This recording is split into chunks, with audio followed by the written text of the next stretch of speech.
오늘 요한복음 3장 1절부터 5절 말씀을 본문으로 전할 설교의 제목은 하나님 나라에 들어갈 수 있는 자입니다. 오늘 성경 본문은 은밀한 만남의 현장에서 이루어지는 대화입니다. 우리가 보통 은밀한 만남이다 라고 할 때는 뭔가 어둡고 부도덕한 그런 무언가를 떠올리기가 쉽죠. 하지만 오늘 우리가 목격할 만남은 그런 불순한 만남은 아니에요. 마치 사막을 걷는 나그네가 타들어가는 갈증을 해결하기 위해서 우물을 찾고 샘물을 찾아다니는 것과 같은 생존을 건 그런 절박한 만남이라고 할 수 있습니다. 그 주인공은 바로 니고데모라는 인물이에요. 그는 유대인의 지도자였고 바리새인이었다라고 성경은 설명을 합니다. 오늘날 우리의 기준으로 보면 최고의 학부를 졸업하고 사회적으로는 국회의원이나 법관 정도의 지위를 가진 부와 명예와 지식을 모두 겸비한 사람입니다. 다른 사람의 존경과 부러움을 받는 이런 완벽한 조건을 가진 사람이 깊은 밤 아무도 몰래 예수님을 찾아왔어요. 사실 니고데모가 예수님을 찾아오는 것은 그리 쉬운 결정은 아니었어요. 바리새인이자 유대인의 지도자였던 그에게 이 만남은 자칫 동료들의 거센 비난과 오해를 불러일으킬 수 있었습니다. 심지어는 자신의 기득권마저 빼앗길 수도 있어요. 아니, 저 사람이 미쳤나? 왜 저런 시골뜨기 청년 선동가 주변을 어슬렁거리는 거야? 뭐 문제 있는 거 아니야? 불순한 의도가 있는 건 아니야? 그런 수군거림이 들렸을 수도 있어요.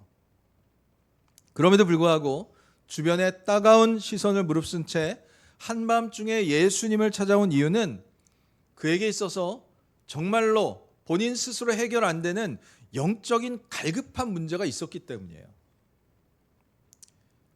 세상의 종교나 지식으로 채워지지 않는 일종의 영적 블랙홀이 있었어요. 밤마다 침대에 누우면 나 정말 구원받았나? 나 이렇게 열심히 살아왔는데 이것으로 내가 하나님 나라에 갈 수 있는 것인가? 그런 풀리지 않는 의문이 그를 괴롭혀왔습니다. 낮에는 모든 이들의 스승이었지만 밤이면 영적 미아가 되어서 메시아를 찾아 어둠을 뚫고 나선 거예요. 사람은 이처럼 절박한 문제가 생기면 위험한 밤이든 뜨거운 낮이든 가리지 않고 용기를 내서 찾아 나서게 됩니다. 예전에 저희 아들이 아직 걷지 못할 어린 아기 나이 때 천식으로 고생을 한 적이 있어요. 아직 몸도 스스로 가누지 못하는 어린 생명이 천식으로 기침을 하고 잠을 못 자고 또 숨쉬기 힘들어하면 그것을 보는 부모의 마음은 참으로 아프지요. 성남에 있는 유명한 병원들은 거의 다 찾아가 봤던 것 같아요. 근데 차도가 없었습니다. 그런데 저희 아내는 포기하지 않고 소아천식으로 유명하다는 병원을 여기저기 찾아 나섰어요. 그리고 한 번은 일산에 있는 어느 한의원까지 소식을 듣고 거기를 다녀오겠다는 거예요. 그때는 운전을 못하던 때예요. 그러니까 아기를 들쳐업고 지하철을 타고 버스를 타고 왕복 4시간 이상 되는 거리를 다녀와야만 했습니다. 남들은 그 먼 곳까지 애를 놓고 어떻게 다녀와? 라고 했지만 엄마에게는 거리가 문제가 되지 않았어요. 아내 혼자서 몇 번을 아기를 업고 다녀오고 한 3개월 정도 지나서 천식이 완화되더니 얼마 안 가서 완치가 됐어요. 갈급하면 내 아이를 살려야겠다는 간절함이 있으면 눈치 보지 않고 어디든지 찾아가게 되어 있습니다. 오늘 니고데모가 바로 그러한 심정으로 예수님을 밤에 찾아와 만나서 지금 예수님 앞에 서 있는 거예요. 그의 육신과 환경은 뭐 하나 부족한 것이 없어 보였지만 그의 영혼은 원인 모를 불치병에 걸려서 바짝바짝 메말라가고 있었어요. 그는 단순히 지적 호기심이나 종교적 토론을 하기 위해서 예수님을 만나러 온 것이 아니에요. 이대로 살다간 내 영혼이 영원히 죽을 것 같다는 두려움 속에서 자신이 죽어가는 영혼을 살릴 유일한 생명줄을 붙잡기 위해서 예수님을 찾아온 거예요. 그렇게 모든 것을 걸고 찾아온 니고데모를 향해서 예수님은 인간의 조건이나 종교적 열심이 아닌 전혀 새로운 하나님 나라 비밀을 선포하십니다. 오늘 본문을 통해 우리 역시 이 니고데모의 절박한 발걸음을 따라가면서 과연 하나님 나라에 들어갈 수 있는 자는 누구인지 그 영적인 해답을 함께 발견하는 은혜의 시간이 되기를 축원드립니다. 예수님 앞에선 니고데모는 정중하게 대화를 시작하죠. 랍비여, 선생님, 당신은 참으로 하나님으로부터 오신 선생님인 줄 내가 알겠습니다. 자, 예수님을 존중하고 마치 그의 신성조차도 인정하는 말투예요. 하지만 예수님은 니고데모의 이러한 화려한 서론을 단칼에 잘라버리고 그의 문제의 본질을 꿰뚫어 보시면서 이렇게 말씀하세요. 우리 같이 읽어봅니다. 시작.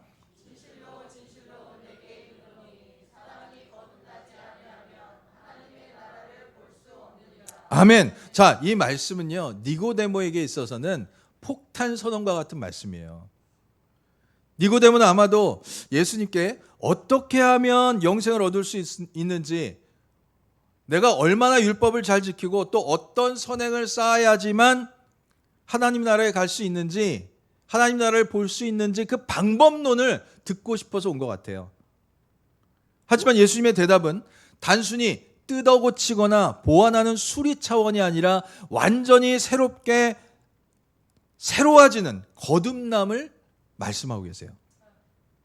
니고데모야, 네가 지금까지 쌓아왔던 공적과 지식과 스펙, 그것을 조금 더 보완한다고 되는 문제가 아니란다.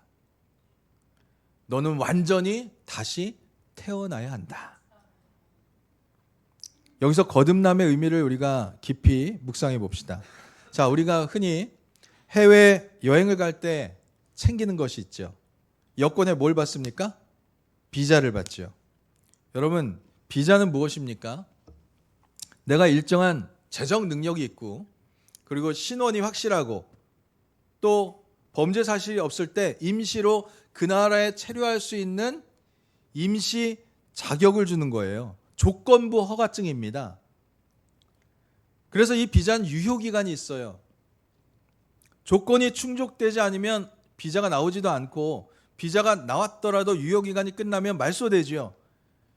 설령 비자가 있다고 하더라도 언제 쫓겨날지도 몰라요. 니고데모의 손에는 화려한 비자 뭉치들이 있었어요.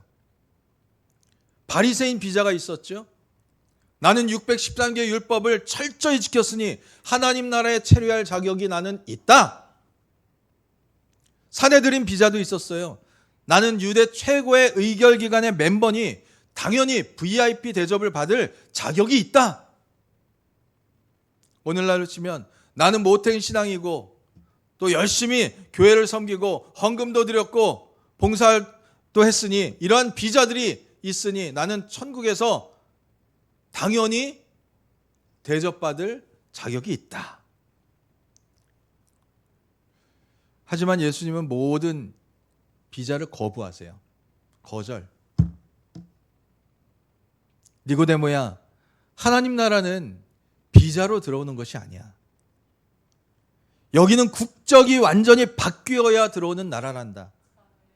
즉 하늘나라, 천국 시민권이 있어야 돼. 시민권은요, 행위를 얻는 자격증이 아니라 그 나라에서 태어남으로 주어지는 마땅한 생명적 권리예요.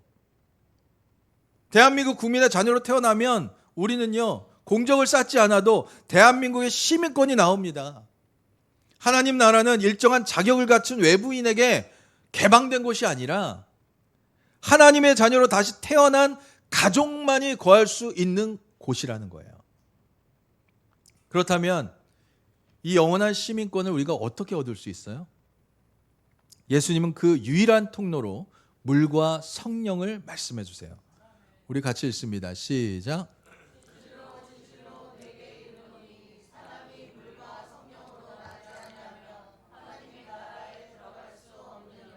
아멘. 자, 먼저 물로 난다는 것은 철저한 씻음을 의미합니다. 당시 사람들은 아마도 이 말씀을 들을 때 요단강에서 세례 요한이 세례를 베푼던 장면을 떠올렸을 거예요. 자, 요단강 물속에 완전히 사람이 잠겼다가 나오죠.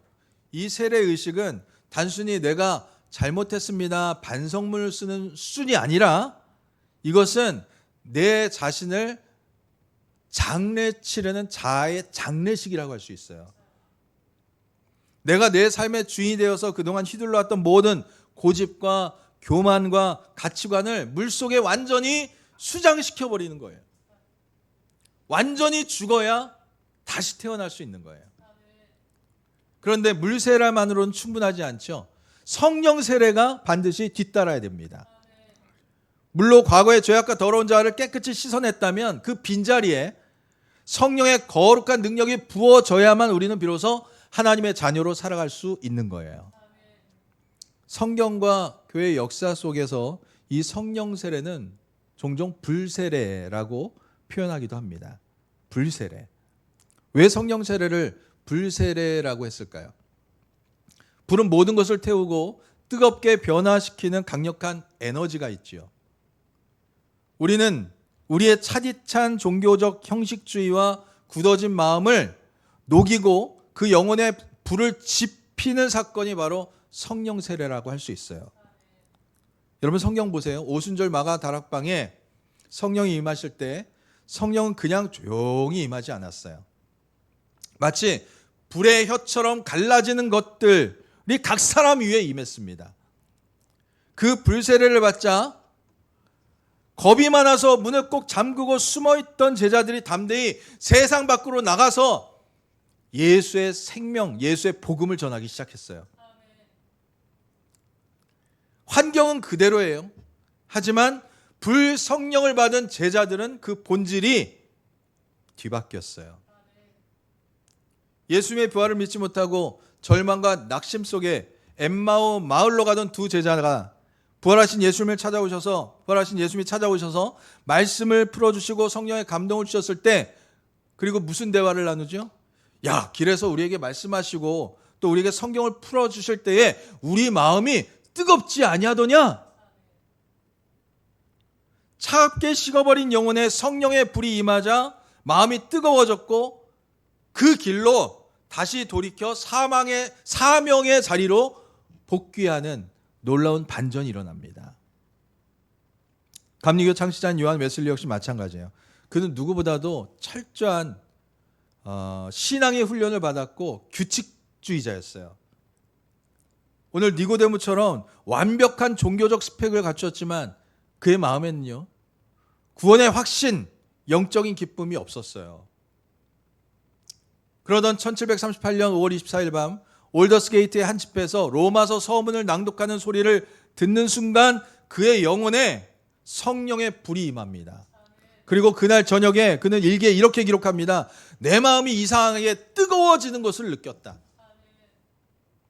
이 가슴 뜨거워지는 성령 체험, 즉 불세례를 통과한 후에야 비로소 영국을 깨우고 세계를 나의 교구다라고 삼으며 위대한 하나님의 복음을 전하는 하나님의 사람이 될 수가 있었어요.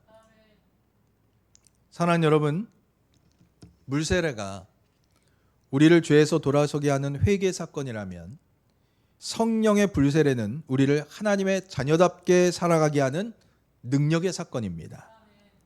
내 힘과 결단으로는 거룩하게 살기가 불가능해요.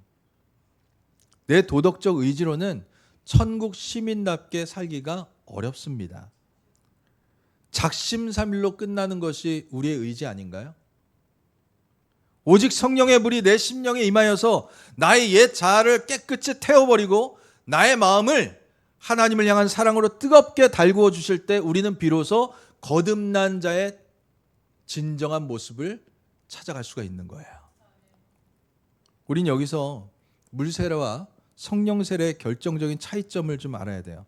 물세례는 인간편에서 행하는 철저한 돌이킴과 의지적 결단이 요구되는 사건이죠. 요단강으로 나와 자신의 죄를 자복하고 나는 이제 내 고집대로 살지 않겠습니다. 내 자아를 장사 치르겠습니다. 장래 치르겠습니다라고 고백하면서 물속으로 완전히 들어가는 전인적인 회개의 반응이 필요해요. 이것은 우리가 마음을 찢고 결단해야 하는 우리의 영역이에요. 누가 대신해 주는 것이 아니에요. 내 죄를 대신 회개해 주는 것이 아닙니다. 내가 회개하는 거예요. 그러나 성령 세례는 다릅니다. 성령 세례는 인간이 노력해서 쟁취하거나 훈련으로 도달할 수 있는 영역이 아니에요. 성령 세례는 철저히 하늘로부터 위로부터 임하는 하나님의 주권적인 역사입니다. 본문 3절에서 예수님이 말씀하신 거듭나다라는 단어는 헬라어로 아노덴이라고 하는데 이 단어에는 두 가지 뜻이 있어요. 다시 again이라는 뜻이 있고요. 위로부터 from above라는 뜻이 있습니다. 즉 거듭남이란 인간이 땅에서 방법을 찾아 다시 시작하는 차원의 일이 아니라 하늘 문이 열리고 하나님의 생명이 위로부터 우리 영혼 가운데 부어지는 사건이란 뜻이에요.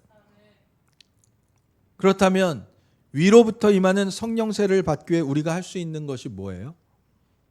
뭐가 있을까요? 예수님은 오늘 본문 뒤에 이어서 거듭남을 바람으로 비유하십니다. 바람이 어디서 불어와 어디로 가는지 우리는 몰라요. 또 우리가 통제할 수도 없어요. 바람을 일으키는 것은 하나님의 주권이지요. 그러나 바다 위의 배가 바람을 제어할 수는 없어도 바람이 불 때 돛을 올릴 수는 있습니다. 돛을 올려야 배가 목적지를 향해서 나갈 수가 있는 거예요. 성령의 부어주심은 하나님의 주권이지만 그 은혜의 바람을 막기 위해서 우리가 결단하고 올려야 하는 세 가지 영역의 돛이 있어요. 그 중에 하나가 회개의 돛을 우리는 올려야 돼요. 거룩한 성령은 더러운 곳에 임하지 않습니다. 아무리 위에서 맑은 물을 쏟아 부어주셔도 우리 그릇이 오물과 독극물로 가득 차 있다면 그 물을 마실 수가 없잖아요. 은밀한 죄, 세상 탐욕, 미움과 교만을 물 세례의 자리에서 철저히 자복하고 씻어내고 비워버려야만 합니다. 주님 앞에 내 죄의 목록을 쏟아놓고 심령을 가난하게 비우면서 회개 돛을 올릴 때에 위로부터 임하는 성령의 강력한 바람이 우리의 삶을 채우고 새롭게 이끌어 가실 줄 믿으시기를 바랍니다. 둘째로 기도의 돛을 올려야 돼요. 마가다락방 제자들이요, 가만히 앉아서 감나무에서 감열매가 떨어지기를 기다렸던 것이 아니에요. 약속하신 성령을 바라보면서 기도에 힘을 썼을 때 불의 혀같이 성령이 임했습니다. 성령을 보내주시는 분은 하나님이시지만 그 성령을 사모하며 구하는 것은 땅에 있는 우리들의 몫입니다. 구하는 자에게 성령을 주시지 않겠느냐? 우리 주님의 약속을 붙잡아야 돼요. 아픈 아이를 얻고 병원을 찾아 헤매던 부모의 심정으로 기도의 자리에서 부르짖어 하늘 문을 여는 주사랑 성도들이 될 수 있기를 축원드립니다. 마지막으로 말씀 순종의 돛을 또 올려야 돼요. 니고데모는 처음에 예수님의 영적인 말씀을 자신의 그동안의 경험과 지식과 이성을 가지고 그 틀 안에서 해석하려고 했어요. 그래서 사람이 늙으면 어떻게 모태로 다시 들어갈 수 있습니까? 엄마 뱃속으로 어떻게 들어갈 수 있습니까? 라고 묻잖아요. 인간의 상식으로 천국의 비밀을 판단하려 했습니다. 우리도 그럴 때가 많죠. 내 지식과 내 경험, 거기에 맞지 않으면 말씀도 걸려들어요. 우리 안에 성령의 역사가 제한받는 이유는요, 하나님 말씀보다 내 경험과 판단이 앞서기 때문입니다. 이해가 되지 않아도 하나님 말씀 앞에서 아멘으로 엎드리고 성령의 세밀한 감동에 즉각적으로 우리가 말씀 순종의 돛을 올릴 때 비로소 위로부터 주시는 성령의 강력한 바람이 우리를 하나님 나라의 깊은 은혜의 세계로 인도해 주실 걸 믿으시길 바랍니다. 이제 말씀을 정리합니다. 오늘 우리 모두는 말씀을 통해서 완벽한 조건을 갖췄으나 영혼은 바짝 메말라 죽어가고 있는 한 인물을 만났어요. 니고데모를 보았습니다. 그리고 그를 향해 사람이 물과 성령으로 나지 아니하면 하나님 나라에 들어갈 수 없다라는 주님의 엄중한 선언도 들었어요. 하나님 나라는 오직 예수 그리스도의 보혈로 죄 씻음 받은 물 세례의 회개를 통과하고 내 메마른 심령 위에 위로부터 임하시는 성령 세례의 불이 임했을 때 하나님의 자녀로 다시 태어나고 그렇게 다시 거듭난 자만이 들어갈 수 있는 생명의 나라가 바로 하나님 나라예요. 그 성령의 불은 하늘의 주권이기 때문에 우리는 더욱더 겸손해져야 됩니다. 내 힘으로는 죄 하나 이기지 못하고 내 결단은 작심삼일로 무너지는 연약한 죄인이기 때문에 우리는 더욱더 하나님의 은혜를 붙잡아야 돼요. 그리고 우리가 할 수 있는 유일하고도 위대한 일인 회개와 기도의 자리로 우리는 나가야 됩니다. 나의 죄악을 통회함으로 다 비워내고 회개와 기도와 말씀 순종의 돛을 높이 올리겠노라. 이 시간 여러분 결단하시기를 바랍니다. 주님, 내 손에 든 세상에서 얻은 비자나 또 스펙들 이제 주님 앞에 다 내려놓습니다. 예수의 보혈로 나의 옛자와 고집을 깨끗이 씻어주시고 위로부터 임하는 거룩한 성령의 불을 이 시간 내 메마른 심령 위에 부어주사 내 차가운 가슴이 하나님을 향한 사랑의 불심장으로 다시 뜨겁게 타오르게 하여 주시옵소서. 바라기는 우리 모두 물과 성령으로 거듭난 하나님의 참된 자녀들로 다시 태어나서 이 땅에 사는 동안 위로부터 부어주시는 성령의 능력을 공급받아 뜨거운 살아 뛰는 심장을 가지고 천국 시민으로 당당히 살아갈 수 있는 우리 모두가 될 수 있기를 주님의 이름으로 간절히 축원드립니다. 기도합니다. 하나님 아버지, 내 안에 종교적 껍데기와 세상 스펙을 다 내려놓고 십자가 보혈로 나의 옛자를 씻어내는 철저한 회개가 임하게 하여 주시옵소서. 메마른 심령 위에 위로부터 임하는 성령의 불을 던져 주시옵소서. 우리 평생의 회개의 돛, 기도의 돛, 말씀 순종의 돛을 높이 올리고 부르짖을 때에 성령의 바람이 우리를 인도하셔서 하나님 나라까지 안전하게 이끌어 주실 줄로 믿습니다. 하나님 나라 거듭난 시민으로 세상을 당당히 이기며 살아가는 우리 모두가 되도록 크시는 총 내려 주시옵소서. 감사드리고 예수님 이름으로 기도드립니다. 아멘.